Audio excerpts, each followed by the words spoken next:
कर्मभिः संविदादिनम् अक्षयं परमात्मानं ज्ञानमूर्ति नमामि तम्।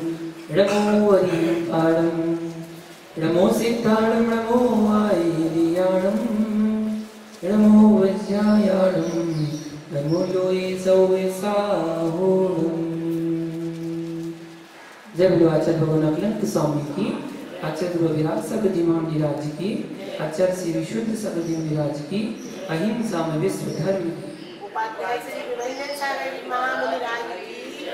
महान भाव स्वरूप संबोधन 18वें नंबर श्लोक की व्याख्या यहाँ पर चल रही है। इसमें आचार्य भगवान व्याख्या करते हुए बताते हैं, सहजानंदी भगवान आत्मा ध्रुव ज्ञायक स्वभावी अविकारी शुद्ध चिद्रूप निरुपराग व सहज भाव है। परंतु ये लोग तत्व ज्ञान से इतना विमूढ़ है कि आत्म तत्व को नहीं जानने वाले अज्ञ प्राणी हैं। नहीं, अज्ञ प्राणी नहीं वरन अपने आप को दर्शन शास्त्री कहने वाले भी बिना नए विवक्षा के सम्यक बोध को प्राप्त नहीं हो पाते। उन्हें कर्म लिप्त अशुद्ध आत्मा में ही आत्मा का संपूर्ण धर्म दिखाई देता है। इतना ही नहीं, जहां तत्व की गंभीर भूल है उसे सर्वप्रथम समझो। लोग भ्रम में कितना लिप्त है। द्रव्य मिथ्यात्व का त्याग करने की बात तो सभी ज्ञानी जन करते हैं, परंतु भाव मिथ्यात्व के बारे में भी विचार करो। कोई गुरु कृपा से सभी कार्य की सिद्धि करा रहा है, तो कोई प्रभु कृपा से कार्य पूर्ण कर रहे हैं। स्वयं के किए कर्म कहां जाएंगे? भक्ति की भाषा तो हो सकती है, परंतु सिद्धांत नहीं है। वो भजन गाते ना भक्ति में, मेरा आपकी कृपा से सब काम हो रहा है। भगवान की कृपा से सब काम हो रहा है, फिर तुम्हारे किए गए कर्म क्या करेंगे? तो तुमने जो कर्म किए वो कहां जाएंगे? यह कहना जैन सिद्धांत के विरुद्ध है कि गुरु कृपा से सहज ही कार्य हो रहा है। कार्य लौकिक हो या पारमार्थिक, ये दोनों कार्यकर्ता के पुरुषार्थ एवं पूर्व कृत शुभाशुभ पुण्य पाप के उदय की अपेक्षा रखते हैं। अज्ञ प्राणी शुभ को भी सहज कह रहा है और अशुभ को भी सहज कह रहा है। यह अविज्ञता की चरम सीमा है। एक हिंसक कुशील सेवी भी कहने लगे कि मैं तो कुछ करता नहीं। जैसे मकड़ी जाला बनाती है, उसी प्रकार विषय कसाय रति जन्य अवस्था सहज है और प्रभु कृपा से भोग सामग्री भी सहज प्राप्त है। इसलिए मैं स्त्री आदि का भोग करता नहीं, सहज वेद व्यवस्था है। हाय हाय हाय। ये घोर ईश्वरवादी एवं चार्वाकवादी के तुल्य ये सहजवादी मिथ्यात्व कहां से प्रकट हो गया? शील संयम तप के घातक ये वचन समूह उदासीनता का आश्रय दिला पाएंगे क्या? और उदासीनता के अभाव में क्या दीनता से विमुक्त हो पाओगे? अब्रह्म सहज भाव हो गया तो ब्रह्मचर्य असहज हो जाएगा।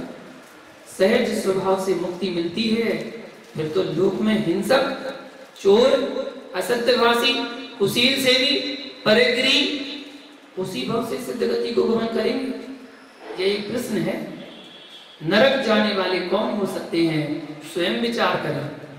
आपके कुटिल सिद्धांतों में और ईश्वरवादी के कर्तापने में कोई भेद नहीं दिखता। ईश्वर कर्तावादी कुछ भी करे, सभी कार्य ईश्वर के नाम पर छोड़ देता है। वह कहता है कि सभी ईश्वर की कृपा से हो रहा है। इसी प्रकार सहजवादी कुछ भी कर ले, सब सहज है, यानी पाप का बंध कर क्यों दुर्गति का भाजन बनता है? क्या 148 कर्म प्रवृत्तियों के आश्रव बंध एवं अनुभाव का ज्ञान नहीं है? जो भी वेद आदि विकार उत्पन्न हो रहे हैं वे सहज भाव से नहीं है। कर्म कृत्य भाव कर्म का विभाग है। कर्म बंध का कर्ता जीव स्वयं है। यदि वेदादि विकार सहज भाव हो गए तो वह जीव का स्वभाव कहलाएगा, चूंकि स्वभाव का कभी अभाव नहीं होता, वह तो त्रैकालिक होता है। फिर अनंत शुद्ध सिद्ध परमात्मा में भी विभाव भाव स्वीकार करना होगा। यदि सिद्ध में विभाव भाव विद्यमान है तो फिर परमात्मा कैसे, और परमात्मा है तो विभाव भाव कैसे? दोनों अवस्थाओं में विरोध भाव है। अतः ध्यान दो कि विकारी भाव सहज भाव नहीं, असहज भाव है, असहज विभाव है, राग द्वेष की अवस्था है, जो कि साधु स्वभाव भी नहीं है। विकारी भाव को सहज भाव कहकर संतुष्ट हो गया तो कभी सील व संयम का पालन नहीं होगा। साधु शब्द कोश से समाप्त हो जाएगा। व्यभिचार की सीमा नहीं होगी। लोग जैसे भोजन करना व्यक्ति का सामान्य धर्म मान बैठे हैं, वैसे ही अब्रह्म को भी सामान्य मान बैठेंगे। जबकि जैन दर्शन भोजन करने को भी असाता कर्म की उदीर्णा मानता है। भोजन करना भी विभाव भाव है, अतः भोजन भी छोड़ा जा सकता है। जो छोड़ा ना जा सके सहज है वो स्वभाव कहलाता है। भोजन तो छोड़ा जा सकता है, कोई अनिवार्य कर्म नहीं है। कबलाहार मोहिनी कर्म के सद्भाव में ही संभव है। मनीषियों यूं कहें कि प्रमत्त दशा तक ही भोजन है, अप्रमत्त दशा में आहार संज्ञा का ही अभाव है। वह कथनचित आहार करते करते साधक अप्रमत्त दशा को भी प्राप्त कर सकता है। जहाँ निर्विकल्प ध्यान दशा है वहां ना भोजन का विकल्प है ना पानी का। जहाँ ध्यान ध्याता ध्येय का विकल्प नहीं, वहां योगी रोटी के टुकड़ों में अपने उपयोग को कैसे ले जाएगा। धन्य है अप्रमत्त योगी की दशा। अप्रमत्त योगी तो चिंतन करता है क्या, ज्ञानामृतम भोजनम। हे शरीर, ये भोजन जो है शरीर को चलाने के लिए है। आत्मा भोजन नहीं करती है। आत्मा के लिए तो ज्ञान रूपी अमृत का भोजन है जो 24 घंटे आत्मा करती है। अप्रमत्त योगी की दशा, जहाँ राग देश विकल्पों के सविकल्प भाव का अभाव है, ममत्व परिणाम का विसर्जन कर दिया है। सारे विश्व के राग द्वेष का मूल कारण ममत्व परिणाम है। जो जीव ममत्व भाव का त्याग कर देता है तो वह परम पारमार्थिक भावों की ओर अग्रसर हो जाता है। जहाँ ममत्व भाव है वहां समता की बात करना, अग्नि में कमल वन को देखना समझना चाहिए। ऐसी अगर बात करते हैं, क्या बोले, जहां ममत्व भाव है वहां समता की बात करना, अग्नि में कमल वन को देखना समझना चाहिए, जो कभी संभव नहीं है। अहो प्रग, राग द्वेष दोष से रहित होकर निर्मोही दशा को प्राप्त करो। मोह भाव भले नहीं है, छायक समृद्धि भी मोह के मद में उन्मत्तवत देखे गए हैं। सर्वप्रथम देखो चक्री भरत को, जिन्होंने चक्र के मद में आकर महायोग को धारण करने वाले अनुज बाहुबली पर सुदर्शन चक्र चला दिया। भैया चक्री यह भी भूल गए कि कुटुंब पर चक्र नहीं चलता। चक्रवर्ती भरतेश आवेश में विवेक छोड़ बैठे और भाई पर चक्र चलाने के कलंक से प्रथम चक्रवर्ती कलंकित हो गया। भैया दोनों भाई कर्म कलंक से तो रहित हो गए, पर भाई ने भाई पर द्वेष भाव की आंख खोली थी, वह कलंक इतिहास के पृष्ठों पर अमिट हो गया। उसे समाप्त करने की शक्ति किसी के अंदर नहीं। तीसरा काल निकल गया, चतुर्थ काल निकल गया, पंचम काल चल रहा है। आज भी किसी श्रावक से पूछो कि भाई भाई में सबसे पहले युद्ध किसका हुआ था, कोई भी कह देगा भरत बाहुबली का युद्ध। जो कलंक लगा हुआ है वो कलंक आज तक नहीं मिटा। दोनों ने कर्म कलंक काट लिए और मोक्ष को प्राप्त हो गए, लेकिन कलंक नहीं काट पाए। भैया एक बात बताओ, जुआ में कौन प्रसिद्ध हुआ?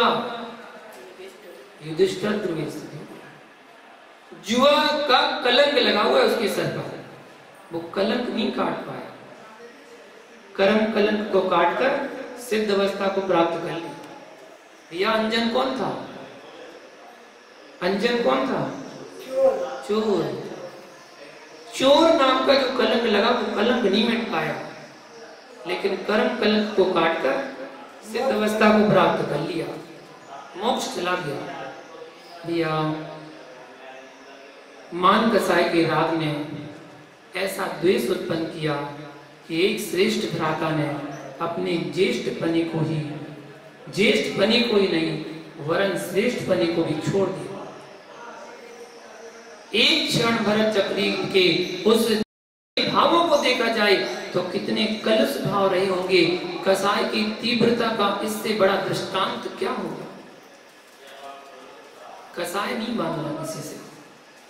दूसरी ओर राग की चरम सीमा देखो, श्री राम और लक्ष्मण का भ्रातृ प्रेम कि भाई की मृषा मृत्यु के समाचार सुनने मात्र से ही नारायण लक्ष्मण ने अपने प्राण का त्याग कर दिया। अनुज के राग में बलभद्र राम लक्ष्मण के मृत शरीर को अपने कंधे पर रखकर 6 माह तक भ्रमण करते रहे। कोई उन्हें समझाए भी तो उसे अशुभ मानते थे। जब कसाय मोह का उपशमन हुआ तब देखो उनकी कसाय अप्रत्याख्यान थी जो 6 महीने की थी, इसलिए 6 महीने ही वो कसाय रही। उसके बाद उन्होंने उस कसाय को छोड़ दिया। अगर नहीं छोड़ पाते तो अनंतानुबंधी में चली जाती।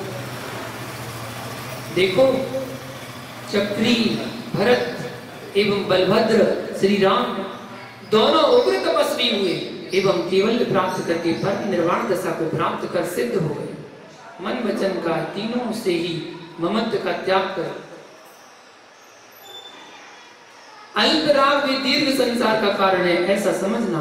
मोह सहित दीर्घ सुरताभ्यास भी संसार की संतति को न्यून करने में सहायक नहीं होता। या निर्मोही का अल्प सुरताभ्यास भी मोक्ष का कारण है।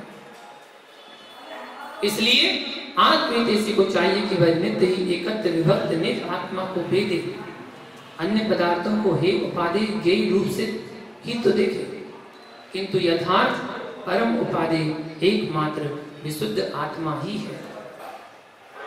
आचार्य प्रवर आगे कहते हैं कि उदासीनता का आश्रय लो। भैया लोग विचित्र है, उदासीनता का सत्यार्थ बोध ना करके उदासीनता का अर्थ मालूम क्या बना दिया? मुख फुलाकर बैठना। समझ बैठे क्या?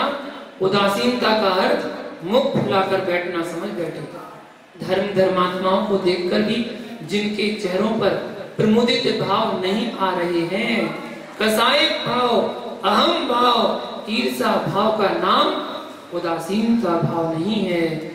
निज की सहजता को खो देना, निज की सहजता को खो देना भी उदासीनता नहीं है। नवीन साधक विचार करते हैं कि लोग कहीं मुझे चंचल स्वभावी ना मान लें, इसी कारण वे अप्राकृतिक उदासीनता को धारण कर लेते हैं, बिल्कुल उदास मन से बैठ जाएंगे। परंतु विश्वास रखना कि वह उनकी प्रकृति चंद दिनों की ही है।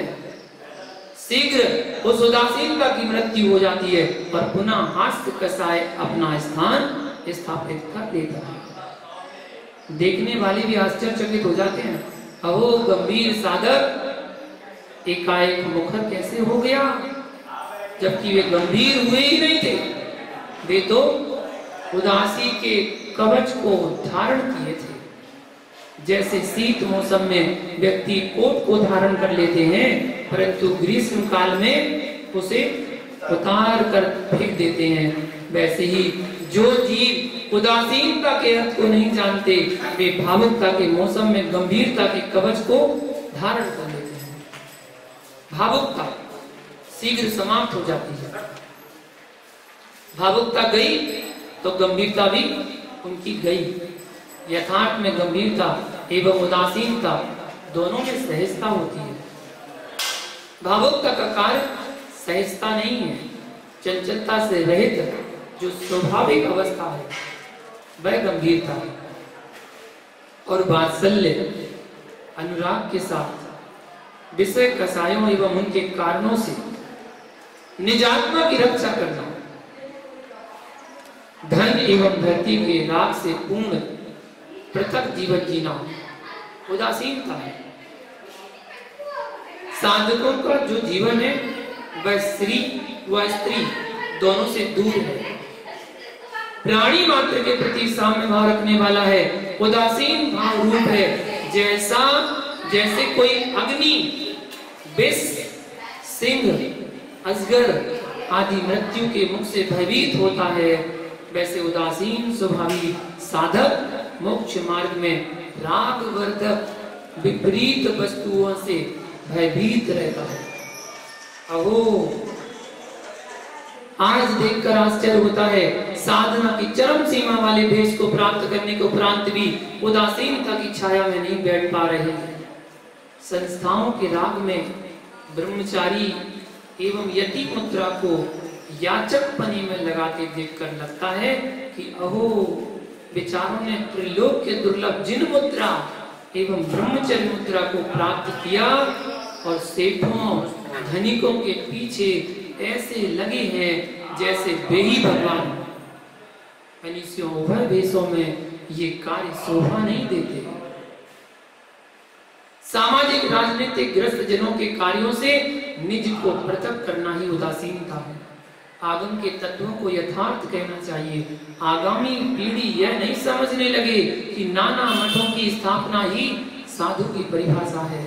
भैया, सच्चे साधु की परिभाषा तो पर भावों से अपने को भिन्न रखना और आरंभ परिग्रह से पृथक रखकर ज्ञान ध्यान में लीन रहना है।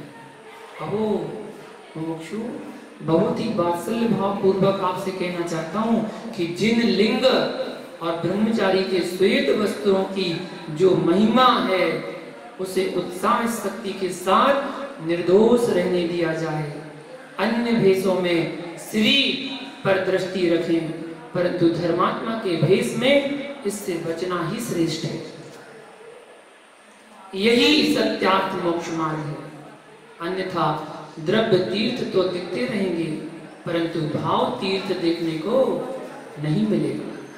धर्मायतन भी आवश्यक है, परंतु उनकी वृद्धि व रक्षा के लिए आशीष मात्र रखें। शेष कार्य समाज करे। समाज ही को शोभा देता है। आप तो स्वयं तीर्थ हैं। रत्नत्रय धर्म से युक्त आत्मा ही उत्तम तीर्थ है। वह सुरक्षित हो तो सभी तीर्थों की शोभा है। रत्नत्रय तीर्थ को नष्ट करके जो व्यवहार तीर्थ रक्षा की बात करे, वह तो ऐसे ही समझना जैसे कि पति विहीन नारी विधवा का श्रृंगार। जब पति ही नहीं तो फिर श्रृंगार का कोई अर्थ नहीं है। भैया, आत्म तीर्थ की रक्षा किए बिना मात्र पत्थरों के भवनों में लीन रहना जैनी वृत्ति नहीं है।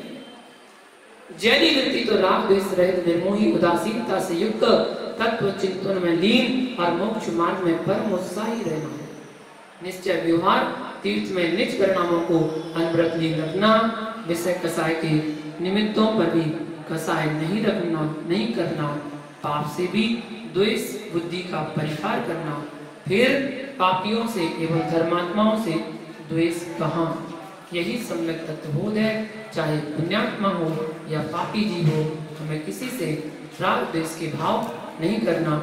इस श्लोक का सारांश हुआ। अगले श्लोक को कल देखेंगे, जानेंगे। आज के लिए इतना ही। जय बोलो भारत भगवान।